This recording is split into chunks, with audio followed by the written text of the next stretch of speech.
आइए आपको नेचर का एक बहुत ही अच्छा रूल बताता हूँ मैं। तो देखो नेचर क्या करता है, प्रकृति क्या करती है? प्रकृति हमेशा किसी काम को करने के लिए शॉर्टेस्ट पाथ को ढूँढता है। जैसे इलेक्ट्रिसिटी का फ्लो के लिए हमेशा उसको शॉर्टेस्ट पाथ चाहिए रहता है। अगर शॉर्टेस्ट पाथ नहीं मिलेगा तो वो लॉन्ग पाथ से जाएगा, अदरवाइज़ वो चाहता है कि शॉर्टेस्ट पाथ मिल जाए। और जब शॉर्टेस्ट पाथ मिल जाता है वो फ्लो कर जाता है।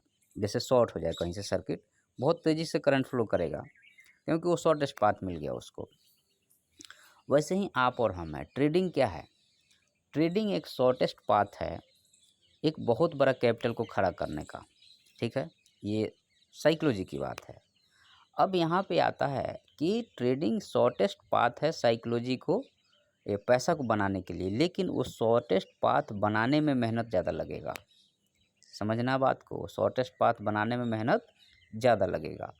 और आप चाहते हो कि नहीं मुझे अभी ही पैसा मिल जाए, हमें शॉर्टेस्ट पाथ बनाना ही नहीं पड़े। हमारा दिमाग हमेशा शॉर्टेस्ट पाथ को कम मेहनत करने का सोचता है, ऑलवेज चाहता है कि हम कम मेहनत करें और हम सोए रहें। जनरली बात यही है।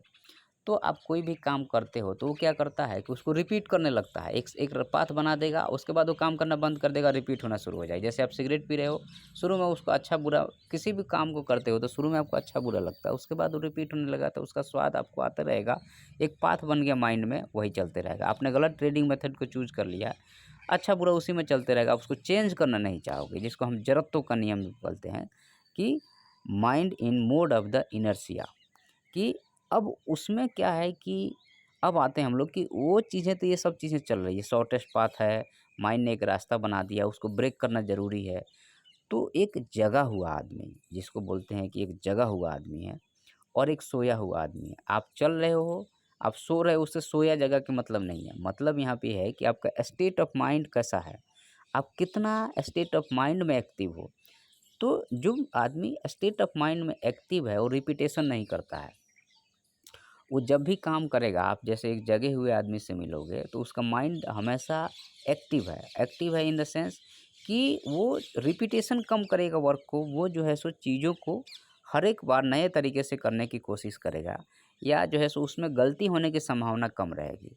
लेकिन अगर कोई सोया हुआ आदमी है, जगा हुआ, अब जैसे आप चल रहे हो, यहाँ से घर जाना है, कई बार आप देखते हो कि आपने जैसे बाइक चला रहे हो या आपने कार चला रहे हो, तो शुरू में सीखने में आपको जितना मेहनत लगा, चलाने में अब तो ऐसा बन गया है, घर जाना है तो आप नहीं, अब कुछ और भी सोच रहे हो तो भी आपका दिमाग आपके स्टीयरिंग पे हाथ, और ऑटोमेटिकली जहाँ से मुड़ना है मुड़ जाएगा, सब कुछ चल रिपीटेशन हो रहा है वो, संस्कार बन गया वो रिपीटेशन हो रहा है। जैसे नदी में पानी फ्लो कर रहा है, तो शुरू में नदी को रास्ता बनाने में जितना मेहनत लगा, वो स्टेट ऑफ माइंड जगा हुआ था, वो उसमें मज़ा आ रहा था, लेकिन अब मज़ा नहीं आ रहा है।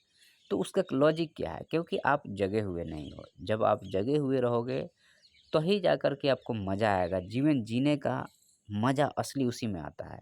बाकी फिर रिपीटेशन होने लगता है, तो जैसे नौकरी कर लिया, नौकरी हो गई, तो फिर आपको वही रिपीट घिसा-पिटा ज़िंदगी जीना, इसलिए लोग ऊब जाते हैं, डिप्रेशन में चले जाते हैं, क्योंकि उसमें इंटरेस्ट नहीं आ रहा है। वैसे ही ट्रेडिंग एक बहुत ही एक्साइटिंग वर्क है। लेकिन कुछ दिन बाद में अगर आपने गलत रास्ता चूज़ कर लिया तो ये बहुत बोरिंग बन जाएगा, रिपीटेशन होने लगेगा और एक न्यूरोलॉजिकल पाथ बन जाएगा, शॉर्टेस्ट पाथ, दिमाग काम करना बंद कर देता है। तो अगर राइट वे में ट्रेडिंग कर रहे हो और वो दिमाग में शॉर्टेस्ट पाथ राइट वाला बन गया है तो आपको तुरंत करोड़पति अरबपति बना देगा। और अगर रॉन्ग वाला रास्ता पकड़ लियो तो तुरंत आपको करोड़पति भी बना सकता है।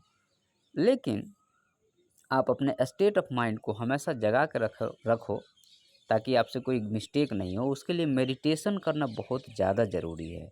तो आपको चीज़ों में आनंद आ रहा है तब तक ठीक है, और जब आनंद ख़त्म हो जाए तो उस चीज़ को छोड़ कर के उसको नए तरीके से करने की कोशिश करना चाहिए।